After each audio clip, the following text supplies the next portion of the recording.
Howdy, howdy. Let's get our Facebook folks in here and then we can start the show. We got the wheels spinning. Light's a little bright. Let's turn this down just a little bit. Looking a little bit pasty on here.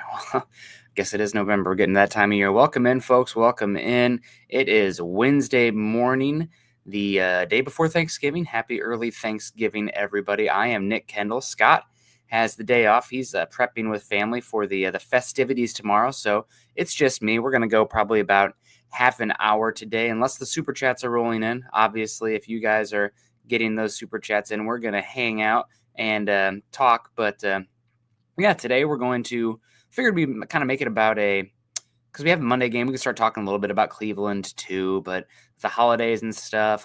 I kind of want to take some time to be thankful for the good players on this Broncos team this season and talk Pro Bowl, All Pro as well. We'll talk about some of these guys.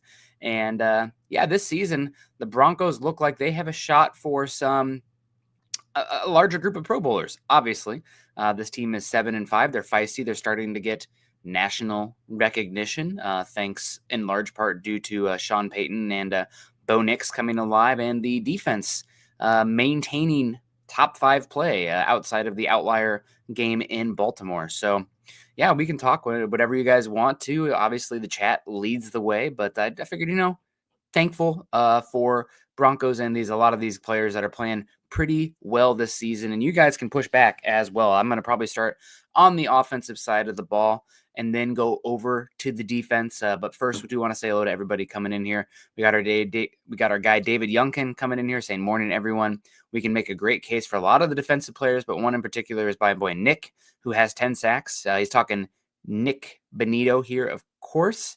You guys let me know if my internet is acting funky. I can't really tell if there's anything going on. But a lot of times Scott is my check on the internet stuff. But yeah, we are hanging out here. But yeah, Nick, definitely somebody who has a chance. It's David, for future reference, it's NIK. Nick Benito having 10 sacks, having an awesome year for the Broncos, of course.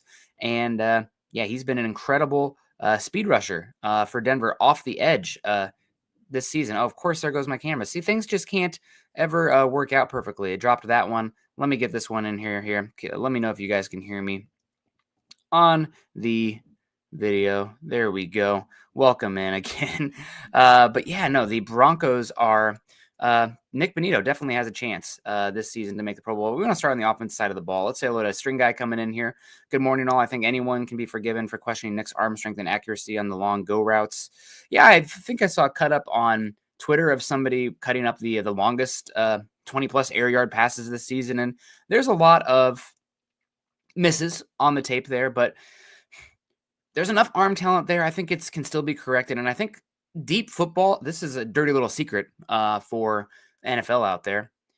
The ability to come down and connect on deep footballs is as much on the wide receiver and their tracking ability and knowing how to pace their routes to gain separation and hit it at the right moment as it is on the quarterback. So obviously there's some obvious misses from the quarterback that, there's no chance. But I think on the deep passes, specifically 20-plus air yards, there's equal blame credit for how the wide receiver tracks the football. So there's a reason that somebody like Jalen Hurts, I think he's number 1 in the NFL this season in completion percentage over expected. Having A.J. Brown out there tracking the football has made a huge difference on those vertical routes. So that's part of it. But yeah, no, Knicks has work to do on the deep ball. It's not necessarily an arm talent issue. And for me, I've always talked about it. Arm talent isn't necessarily a deep ball. It's velocity. How quickly can it get from A to B? And it's good enough. I think at Oregon, maybe he was so focused on, connecting on the pass, he didn't have to rifle it in there as much. So I definitely didn't think his arm was as strong as it's shown in the NFL. Now, it's not a top 10 arm. It's not a top, if you're talking like non-starters too, it's probably not even top 15, but it's good enough. And you don't have to be, I come back to the pitcher analogy every time. You don't have to be throwing 110 miles an hour to be an ace pitcher. There's so much more that goes into it. Is it nice to have that in your back pocket? Absolutely. But you don't have to have a super arm. You don't have to be Josh Allen or, Drake May and Caleb Williams have rocket launchers as well. Obviously, Justin Herbert, Patrick Mahomes, these guys. You don't have to be that caliber of arm strength and arm talent to be a top franchise quarterback.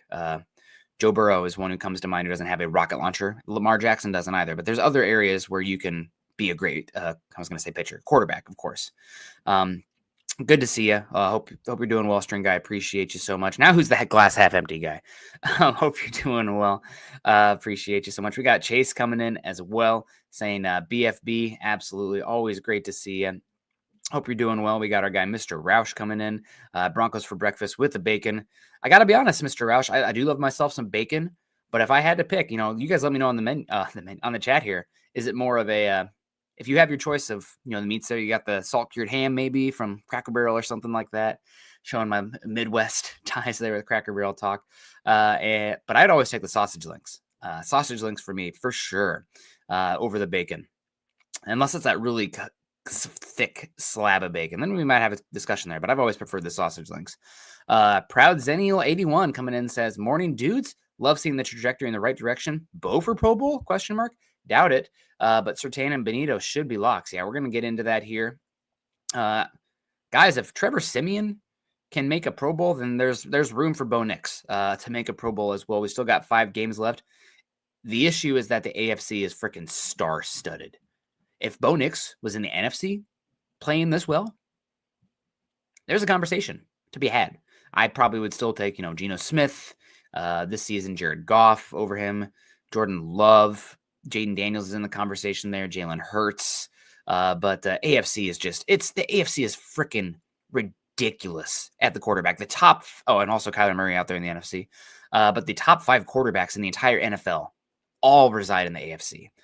So we'll see. Guys drop out of the Pro Bowl. Pro Bowl is not what it used to be for a lot of these guys. It still matters to the players, right, to get the recognition. It still matters for a lot of these guys' contracts as well, which is just crazy to me. But it's a Nix is somebody we'll have a conversation about here. Roy Osborne, good to see you. Appreciate you so much. We got Jason Bonnie coming in. Happy Thanksgiving. Great to see you. We got Ernie Mays, Go Broncos Country only. Bo Nix for 6. Great to see you. Greg Smith in the house. Always appreciate you. Proud Zaniel says, I'm thankful for MHH. Hope you all have a great holiday and that we introduce the country to the new Denver Broncos on Monday Night Football. Absolutely. Yeah, it's a huge stage for the Broncos. Miranda coming in here saying it's been eons since we've gotten to the Thanksgiving and we're still relevant and grateful. Yeah, absolutely. Broncos were kind of relevant, but relevant in a way that you were still mathematically in contention to make the playoffs, like in baseball. You have to, if you win every game and the team that you're up against loses 6 of their last 8, then you can make it. Good luck. Good luck with that. Crispy bacon all day, says Mr. Roush. Yeah, pretty good. I definitely am taking the sausage links, but I appreciate that. Dave Glassman says, yeah, thanks for the solo show. We're here. We're hanging out. Great to see you. We got G Pick says, Chiefs breaking your hearts in week 18. Are the Chiefs even playing for anything? I don't know. We'll see. That loss at Buffalo certainly changes the stakes a bit for the Kansas City Chiefs, but Chiefs are not they're not a juggernaut right now, especially the defense. Defense is starting to fall, guys. I don't know if you guys have been paying attention to the numbers, but their defense is starting to drop a bit, and we'll see what happens. I mean, Chiefs, I'll be a stupid idiot to completely discount the Chiefs, but they bleed. I think we can all say that right now, but am I going to pick against them? I think there's 3 teams in the AFC that if it was the Bills, the Chiefs, the Ravens, wouldn't bat an eye. I'd be pretty shocked if it was the Steelers. Honestly, I might take the Chargers over the Steelers just because I trust Justin Herbert with what I'm seeing this season versus Russell Wilson. But I might be an idiot to count on Mike Tomlin. I don't know. Yeah, we appreciate everybody coming in here. But yeah, Pro Bowl talk. Good morning to all y'all again. If you have anything that we want to get into, we want to talk on Super Chats, of course. But Pro Bowl on the offensive side of the ball, and we got a sub. Well, cool. Yeah, I'm some people in this realm, right? The live streamosphere, blogosphere, writersphere, whatever you want to talk about, want to sit here and, do the obnoxious fan thing. I'm not really here for that. I'd rather actually talk ball. Maybe it's my scientific background. I'd rather actually have logical discussions on things. But that's how it is. And yeah, we got Brad coming in. Iowa Broncos. That's it, baby. Go Hawks. We got a big game on Friday against Nebraska, who's finally going to make a bowl game for the first time since the Obama administration. So I guess shout out to the Bug Eaters. That was Nebraska's mascot team name before they were the Cornhuskers. Look it up. Bug Eaters. Got to love it. But on to the offensive side of the ball for the Broncos. Well, gosh, when this comes in, we got to talk about this first. Good morning, Big Dog. Just wanted to drop in and throw a little something down. Hope you guys are having a good holiday. Eat a lot. Let's go Broncos. Yeah, we're doing okay. I had to miss last night's show because the dog threw up like 7 times and was weak.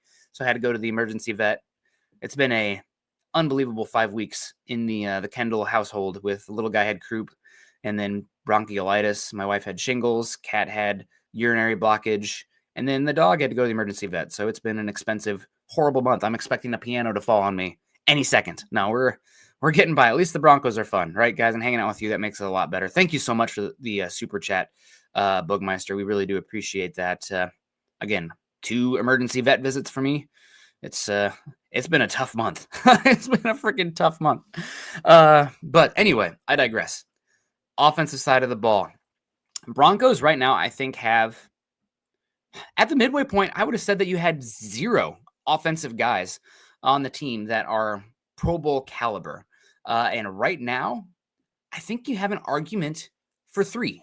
There are 3 guys on the offensive side of the ball that they deserve at least Pro Bowl recognition.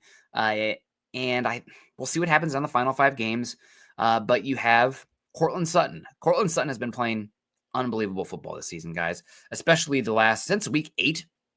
He has been going off. The connection between him and Bo Nix has been unbelievable. Courtland Sutton setting records. What is it? 5 games in a row with 70+ yards. I believe he's in the top 8 or 9 in receiving yards this season. And he's doing that on a team that doesn't have other weapons really to take away coverage from him. In this last game, the Raiders did give him a lot of one-on-ones, and he took advantage of them. I would love to see some yards after catch from Courtland Sutton. It seems a lot of them he's going down, making a catch and then sliding down to the turf. But Sutton has been playing unbelievably well. I think that he definitely deserves a shout out. And if he keeps this up down the stretch, definitely should be getting a Pro Bowl nod. I'm really glad the Broncos have kept him. Next year, he's going to be 15.5 against the cap, considering his level of play right now, which is probably top 15 wide receiver in the NFL. That's a bargain. I know that a lot of people have been eager to move on from Sutton, but see Michael coming in here saying no Falcon show today. Nope, Scott wanted to take the day off to prep for Thanksgiving, so no Falcon show, Michael, and no Scott either. But I'm here. I'm hanging out. I still got to get in, hang out with you guys. This is a little bit of my therapy, as much as it is for you guys to talk through these things. Courtland Sutton has been awesome this season. He definitely deserves a Pro Bowl shout out. I mean, he's on pace for 1,000 yards. Finally, right, guys? Finally going to have a good season. I'm so happy for him to have a quarterback that's getting him there. 744 yards on the year, 5 touchdowns, and 13.1 yards per reception. He's been pretty darn good there. Again, the yak has been missing. I would really love a little bit more yak from Courtland Sutton. 133 yards on the season, only 2.3 yards after catch per reception. You'd love to see a little bit more of that. That was something he was really good at SMU, but we'll see what happens there. The drops are still sometimes an issue for Courtland Sutton. 6 on the season, but contested catches. He has 12 on the season out of 22 chances. So that's pretty good. 50-50 ball. He's catching about 60% there. So good job on Courtland Sutton this season. He's playing great football, and I'm eager to see what happens down the stretch for him. He has a very tough matchup this upcoming week against Cleveland, one of the more underrated cornerbacks in the NFL, in Denzel Ward, of course. But I would not say that Courtland Sutton is an underdog in that matchup. That is going to be a very fun one. And speaking of Underdog Fantasy. Underdog is a place to play if you're a sports fan looking to win money while watching sports. Join over 5 million fans who are already playing on Underdog. With their pick'em game, you could win big money by making entries with your favorite players, compete against other players just by selecting higher or lower on 2 or more players' stats, and you could win up to 1,000 times your money. So turn every touchdown into a win with Underdog. With their champs game, you can win up to 1,000 times your money just by choosing higher or lower on player stats like passing yards, interceptions, touchdowns, etc. For example, Bo Nix having a higher or lower than 220.5 passing yards this upcoming week against the Browns. We'll see. Every dog deserves a second chance, and with Underdog Rescues, you can get your money back and receive a promo if an early injury causes your entry to lose. Download the Underdog app today and use code MHuddle to get up to $1,000 in bonus cash instantly. Again, download the Underdog app today and use our code MHuddle to get up to $1,000 in bonus cash instantly. Every player, every touchdown. Just select higher or lower on Underdog. Must be 18 plus, 19 plus in Alabama, Nebraska, 19 plus in Colorado for some games, 21 plus in Massachusetts and Arizona, and present in state where Underdog Fantasy operates. Terms apply. Void in Colorado. Concerned with your play? Call 1-800-GAMBLER or visit ncpgambling.org. Arizona 1-800-NEXT-STEP or text NEXT STEP to 53342. New York, call the 24/7 Hope line at 1-877-8-HOPE-NY or text HOPE-NY. Now that we got matters of business out of the way, we're keeping it chugging here. Want to say hello to some more people coming in and hanging out. String Guy talking a little Big Ten football. Says, how about Illinois this season, Nick? 8-3. Luke Altmaier looks like he has an NFL arm. Altmaier was like a former 4-star quarterback from Ole Miss. Transfers after they bring in Jackson Dart. He looks pretty good. I think he's probably, a day 3 guy. I don't know if he's got a howitzer by any means. I really like the Illinois wide receivers. Actually, those are some guys. And Brett Bielema's got the Illini doing pretty well. That's Illinois is kind of a sleeping giant. Now, they do have pretty high academic standards, which can be an issue for football teams sometimes. A little harder for the Big Ten than some other conferences, I guess, but in that regard. But, the Illinois looks good, and with the Nebraska still kind of waffling out there, Iowa maybe in transition coming up here pretty soon, Michigan State in transition, Wisconsin falling back, Minnesota kind of just okay. Brett Bielema has a chance to build a pretty darn good program out there at Illinois. They've been pretty. Purdue falling back as well. Northwestern. I mean, they could really they're never going to outcompete Michigan / Notre Dame / Ohio State for like kids in the Indianapolis, Detroit, Chicago area. If those programs want those guys, but they could be that next team there. And I have big respect for Brett Bielema. Heck of a coach. I know he struggled at Arkansas, but he does good things in the Big Ten. So we'll see. But I like those Illinois wide receivers. If you guys didn't catch the end of the Illinois Rutgers game, you should check that out. It's crazy. Pearl coming in here. Pearl, hope you're doing well. I definitely saw that your Facebook was hijacked prior. So good to see you on here again. I'm glad my work sends me enough, phishing testing emails now that my antenna goes up for those kind of things. Working with, participant data and stuff. You got to be careful with that. But that is glad to see you're out here again. Hope you're doing well. Happy Thanksgiving to you, Pearl. Steve's talking about happy Thanksgiving. Mike Gibbons coming in, $50. Mike, thank you so much. Man, coming in here, always supporting the show. I cannot give you enough credit and thanks. Thanksgiving for Mike Gibbons out here on the Broncos for Breakfast podcast, as well as the Boogmeister as well. Definitely on the Wall of Fame for this show. I saw Patrick in here also talking about Wall of Fame. Aloha. Shout out to Lion Coffee. God, man, baby woke up this morning at 3:50. Did not want to go back down. So I've been up for a little bit, but that's okay. That is how it is sometimes. You just got to deal with it. Keeping it going forward here. I wanted to talk more Pro Bowlers, and I saw somebody in here and definitely get it right. My guy, Levi. Levi, hope you're doing well. Happy early Thanksgiving. Next two, he's absolutely right. Quinn Miners and Garrett Bowles. These two deserve Pro Bowl shout-outs. Quinn Miners has been playing his best football of the year the last 3 weeks. Broncos' run game and the offensive line has not been great. I thought in that last game especially, you had issues with Powers and Wattenberg and the tight ends. But I digress. The Miners have been having a great season, and Garrett Bowles is having a great season as well. He's always going to be a little bit prone to the holdings. He's never going to be an absolutely dominant at the point of attack run blocker, but Bowles has been awesome in pass protection this season. I really hope they bring him back because if your plan is to let Bowles walk and then go to the draft, I got bad news for you about this upcoming offensive tackle class in the draft, especially with where Denver's going to be drafting. I would not. That sounds like a very poor strategy to me with this season, how it's lining up. But Garrett Bowles has been having a great season, contract year again. He's not a superstar left tackle. He's not Tristan Wirfs. He's not Jordan Mailata. He's not, prime Tyron Smith or Trent Williams, but he's very good. He's solid. You're going to have to live with the holdings from time to time. But to have right now, honestly, let's call it what it is, a set and forget left tackle.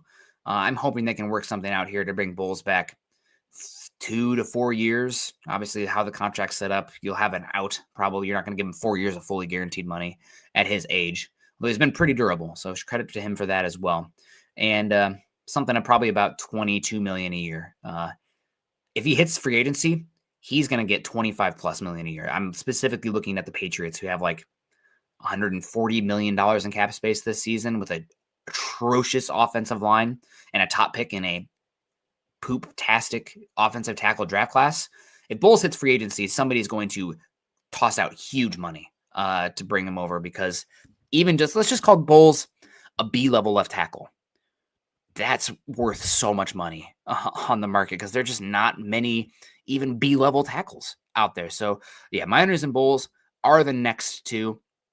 Outside of that, on the offensive side of the ball, Bo Nix is the next most probable one, but we already were talking about it.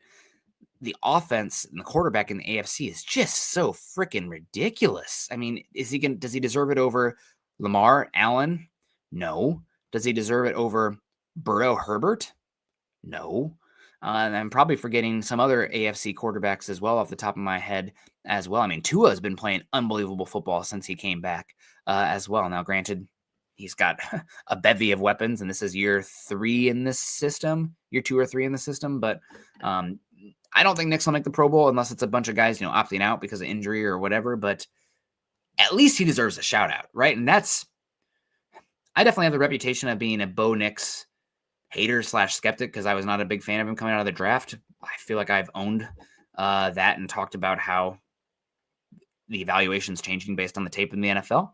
But he deserves a shout out. He's playing that good. Now, he was pretty bad to start the season, but since week 8, he's been a pretty darn good quarterback for the Broncos. Definitely playing in that top 15 area, and on his contract, considering he's 12 games in his career, that's awesome.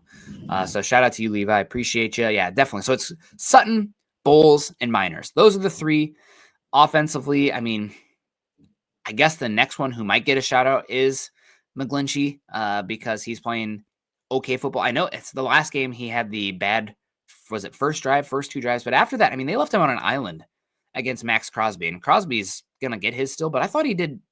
If you isolate McGlinchey in that game, he was okay. Yeah, he was pretty good. So McGlinchey's having a good. I actually think you're getting equitable return on investment on that contract, which a lot of Broncos country I don't think has that perception. But when you sit down and isolate him, he's another guy who's like a B-level tackle, but there's just that's so valuable for the offensive line. So he's definitely your best run blocking tackle, and they're doing it a lot without help. Broncos running a lot of 3 wide receiver sets, little Jordan Humphrey where the tight end wide receivers detached from the line, and that's something that you weren't seeing as much when they had Palczewski out there. They were really scheming to protect Palczewski. They're not doing as much with McGlinchey. So this eye in the sky doesn't lie, right, folks? Appreciate you. Brandon Williams coming in says off topic, but wanted to get your thoughts on if you think the Broncos estimate becomes the lead back in December and January as the weather turns cold. Also, with how many IR activations do we have left that we are allowed to use this year? I'm not sure about the IR activations, Brandon. I think you have 6. What do you already have, up 2 or 3? I'm not sure how many they have left on that front. As far as estimate goes, the big thing right now, Javonte Williams is not having a great season. Obviously, part of that is the run blocking as well. But you look at the advanced stats, like ones that I look to isolate the running back position, rushing yards over expectation, as well as yards after contact per carry. And those used to be pretty good for Williams. Used to be definitely above average. This year, he's like bottom 10 in both. So it's a bad running back stat, folks. Rushing yards are part of the unit. Those advanced stats, I think, are a little bit more indicative to the individual player. And Williams has been poor this season, but Williams is more trustworthy as a pass catcher than Estime and definitely McLaughlin. Even though McLaughlin's a little bit more bursty with the ball in his hands, everything that happens before the ball's in the hands matters, and Williams is a little bit more trustworthy there. And also, emphatically, Williams is the best pass protector of this unit. And with how much shotgun, 10, 11 personnel, quicker concept kind of stuff you're doing a lot with Nix. Not as much in this last game, but overall since week 8, more so with Nix. Your running back, you have to be able to trust them in pass protection. You're going up against teams that are running simulated pressures or rover blitzes, coming from that safety spot or the nickel spot. Your running back is part of the protection numbers. And if you do not trust your running back that can sit there and take on a free rusher, especially with how Nix struggles against pressure compared to league average, then that's a huge issue. So until Estime shows he can be better in pass protection, I think you're still going to see Williams out there. But that's running back is the most obvious one that the Broncos need some improvement on this season. But appreciate everyone coming in. Yeah, Levi said, hope we're drafting running back in the first 3 picks for sure. We'll see. I don't know if you guys listened to the Athletic. One of my favorite draft analysts, Dane Brugler, he did a show on Tuesday, I think, with Robert Mays over there, and they talked a little bit about Bo Nix, talked about the draft class, and they talked about 2 teams that maybe might make an aggressive move up to go get Ashton Genty, Boise State running back, probably a Doak Walker winner, maybe Heisman winner. We'll see what happens with him and Travis Hunter.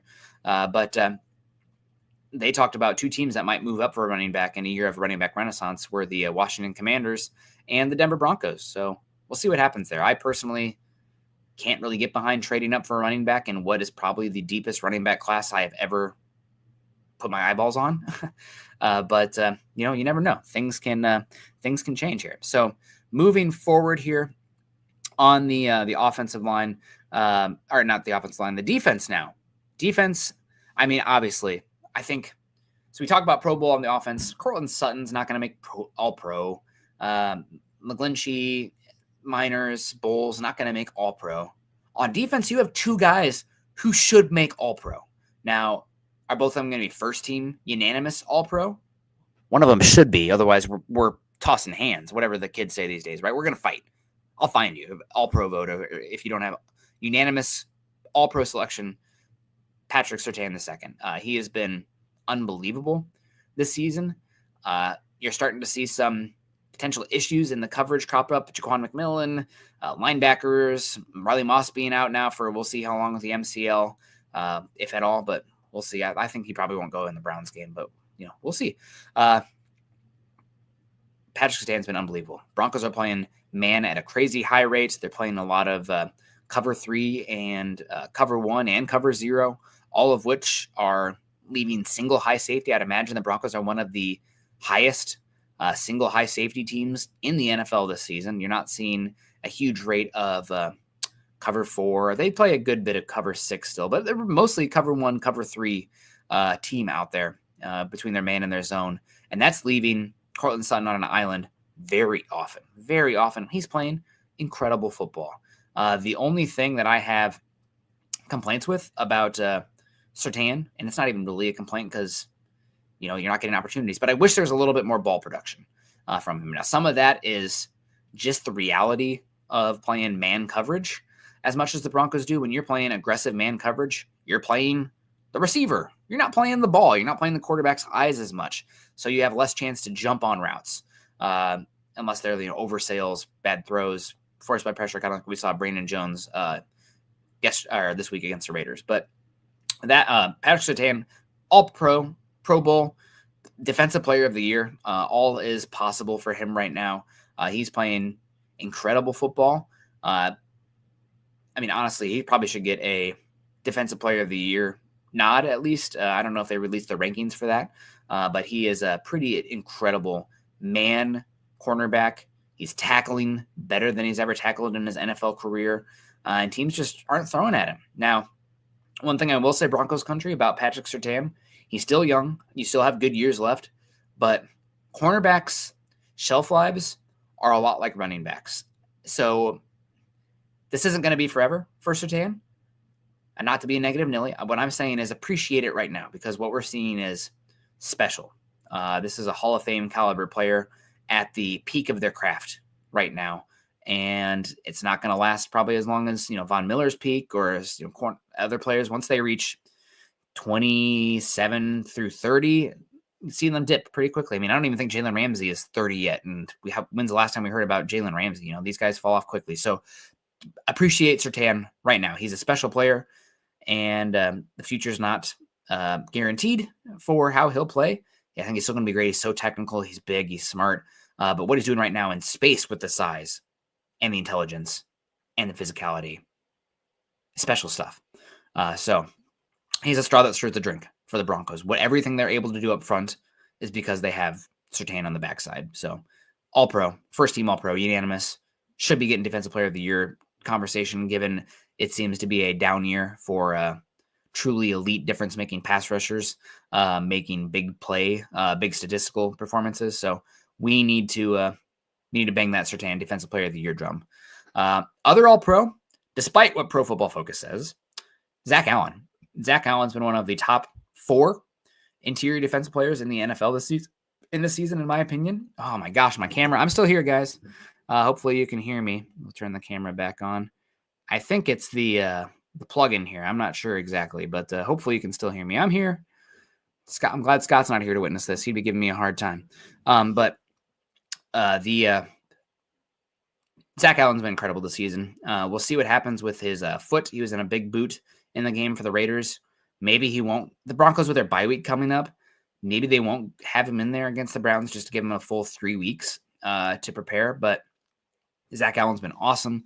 There's no doubt he still leads the in all NFL interior defensive players in. He has to leave all interior defensive players in pressures this season. Let me pull it up here for. There we go.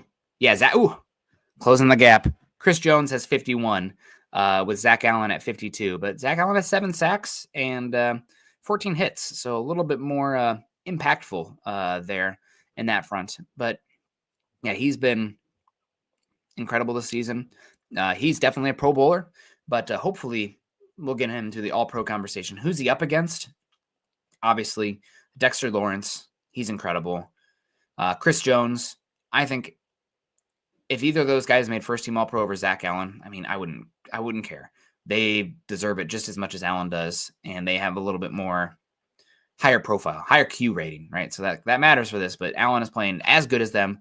The other guy, I think probably in the All-Pro conversation is Jalen Carter right now for what the Eagles are doing. He's been incredible. But we'll see what happens down the stretch. Other guys worthy of a shout-out with how they've been playing, in my opinion.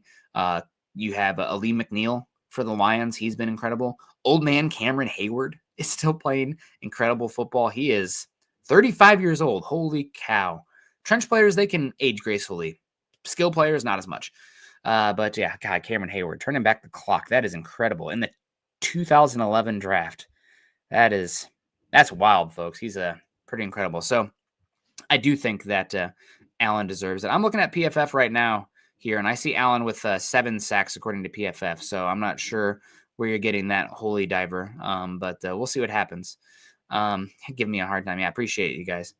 Yeah, keeping it coming back here for the defense. So forget a Pro Bowl, All-Pro. Zach Allen and Patrick Surtain. We should be banging. It's our job as fans to be banging the All-Pro Zach Allen drum.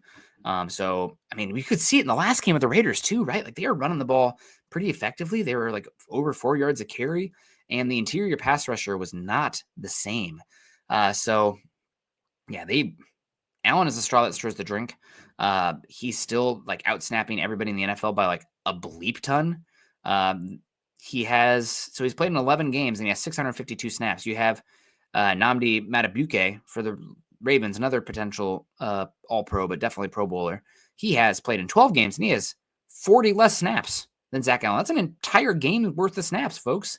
Kobe Turner has 580 with 11 games. Chris Jones, 563. Zach Allen, 652. Unbelievable. What an Iron Man. Good to see you, David. Appreciate you coming in.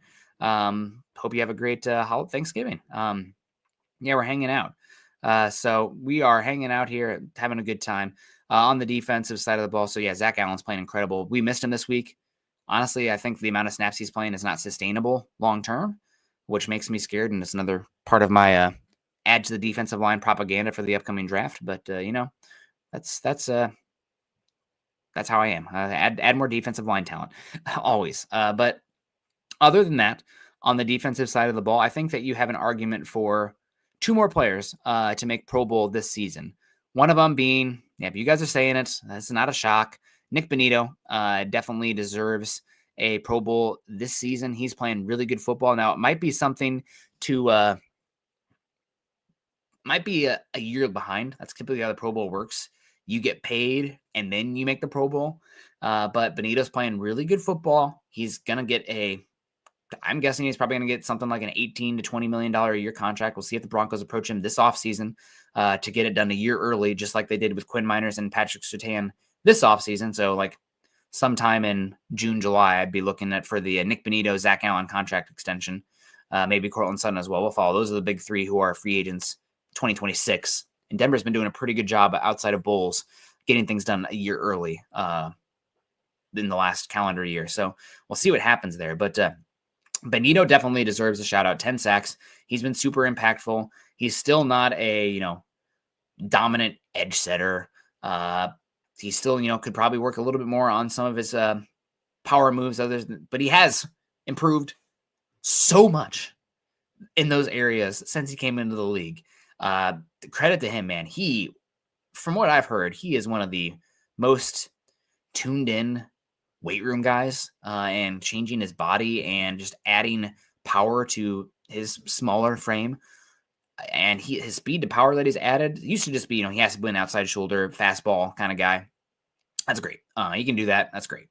He still has that pitch. But now he's got a little bit more speed to power. He's playing more instinctively, and he's not just a liability out there setting the edge. Is he ever going to be, Cam Jordan out there setting the edge as an example? No, that's not his body type. It's not the defensive scheme you're playing. He's serviceable there. And when you can be serviceable there and being as good as he is as a pass rusher, you got something there. I think Pro Bowl for sure. Somebody else in here, haven't seen the chat, give him credit yet, and I don't think he will get it, but he's having a hell of a season, and I think that he deserves a little bit more credit. It's probably it's not necessarily as much of the dirty work for being the least sexy position, but it's probably the least sexy position. That's Brandon Jones. Guys, Brandon Jones is having an awesome season for the Broncos. He has been one of the better safeties in the league. He's played 11 games, only has how many interceptions on the season? 2? INT, 2 interceptions. But man, he's not giving up a lot of yardage. He's not missing many tackles on the season, only a 12% rate, which for secondary is not terrible. He's been versatile. I think the versatility out there has been awesome. So yeah, I think that Brandon Jones, he's not going to probably make it because, he didn't have a huge draft profile, didn't have a huge contract he signed this offseason, but he's been really good this season. So we want to give credit to Brandon Jones. He's been one of the better safeties in the entire league, in my opinion. Is he better than Kyle Hamilton, Brian Branch, Xavier McKinney, Jesse Bates, Buda Baker? Those are the guys who are probably the better safeties in the league. But you're talking about that next tier, guys. Brandon Jones is right there. And he doesn't really have a Q rating, right? Like you guys in the chat, you're Bronco fans. You're not even talking about Brandon Jones. But he's having an awesome season for the Broncos and been one of the top 10 safeties in the NFL. Now, part of that is probably the scheme. You have Surtain out there. You have a defense that can blitz a lot because of Surtain. Takes pressure off you as well. But you have questions at linebacker in front of you. Inconsistencies there. A lot of rotation. McMillan is such a smart, feisty player. He has limitations physically that kind of put a little bit more stress on the safeties as well. That area between linebacker, nickel, and safety is an area that seems to be starting to be exploited by some teams receiver-wise. The ball's got to go somewhere. If they're not throwing it at Surtain, it's got to go somewhere, and that seems to be an area that they're targeting more because Moss has been playing so well. But those are the guys for me on this team. You have, again, just recap. I think that on offense, Cortland Sutton, wide receiver, Garrett Bowles, left tackle, Quinn Miners, right guard. I think all three of those guys deserve Pro Bowl. Will they all make it? Probably not. But I do think that they will make it, they should make it. And then on defense, for sure, guys, Zach Allen and Surtain, Nick Benito deserves it, and I think Brandon Jones does as well. So I think he's been having a great season and been one of the better safeties out there. He's not going to make All-Pro, but Pro Bowl, it should be possible.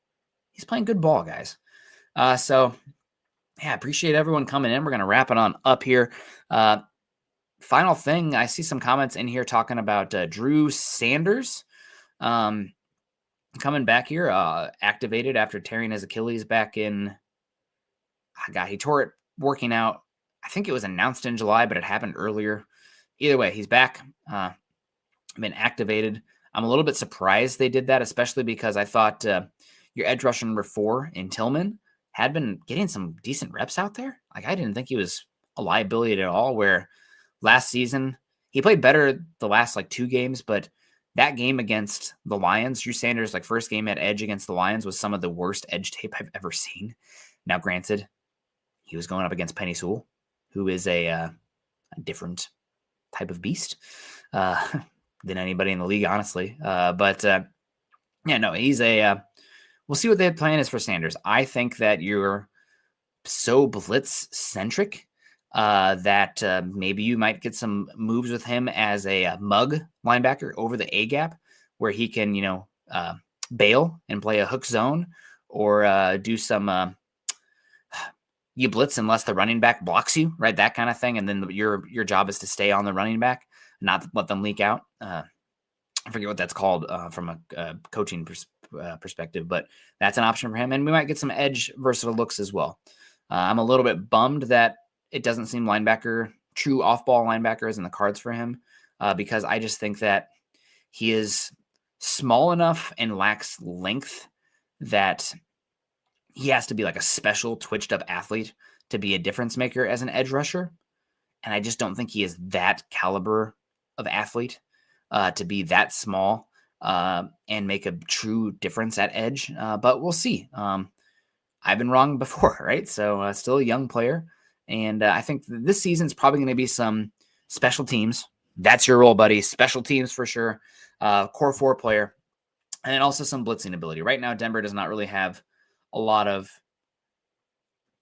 twitch, gap closing, space closing play from the linebacker as far as downhill speed as a blitzer. I mean, Strnad has been solid out there this season. He misses tackles. I think you're happy to have him, but you don't love him as a starter long term. Barton's been good. I don't think, again, not a superstar player. And you also have Quan Alexander / Zach Cunningham. We'll see if either of those guys, they're out of call-ups, so might have to make a move there. But you're lacking a difference maker at linebacker. That's for sure. With how much cover 3 and cover 1 and blitzing you have, there's not as much space you have to worry about for those linebackers sometimes. Up front, you're clogging that middle field / coming downhill versus asking them to cover more space in a cover 6 match quarters stuff with playing nickel and sub. But Broncos linebackers have been fine this season, and definitely not something I'm super worried about. I do wish that you had a little bit more versatility and size and athleticism in the linebacker position, just to be a little bit more multiple in your simulated pressure looks. But you can't have superstars at every player, especially with Denver, who's missed so many top 100 picks for the last 3 seasons. And also, all the dead cap space too. So we'll see what happens with that team. Appreciate you guys coming in. If you saw somebody ask, what do you think the plan is for the Broncos on defense this upcoming game? Stop the run, get them into 3rd and long, and make Jameis throw WTF footballs because he is definitely prone to throwing some WTF footballs. This should hopefully be a game that Denver can start to chip away at the league lead in interceptions, turnovers, something that this defense has been adequate at, but not special at this season. So Jameis Winston's going to give you a chance to take away some footballs. Appreciate everyone coming in here. Make sure you check out, again, Underdog out there for your betting services. Use our code MHuddle Shout out to our 2 super chat givers today. If anybody came in on Facebook and I missed you, I apologize. I'm dealing with one screen here, and I do not have a moderator or whatever producer in the background. I'm truly flying solo. So hanging out. Shout out big time to the Bookmeister coming in with $20 and Mike Gibbons for the $50 super chat. You guys are great. Hopefully you enjoyed the solo show. I know that it's been easy for me to be, not come today, especially since I've been up since 3:50. But I miss you guys too much. So make sure you're following me on Twitter. I'm also on Blue Sky as well, Instagram, wherever. Nick Kendell, MHH. If you like, in my Instagram is mostly just, hiking photos from the Pacific Northwest. But, I think they're pretty good. They're pretty fun. Beautiful area out here. But make sure you guys are following me. Also follow us at Mile High Huddle. We're also on Facebook.com/Mile High Huddle and Facebook.com/Mile High Huddle pod. If you haven't done so yet, I'd be very thankful this Thanksgiving if you head over to Spotify or Apple and leave us a 5-star review. Say that you guys like the morning show, right? I know we got a lot of love for Chad and Zach, because they do a good job. They're fantastic. They're not as good as me. They're not as good as come on. No, love all the guys. But please head on over to Spotify and Apple Podcasts and drop a 5-star review. That would help a heck of a lot. I'd be very appreciative of that.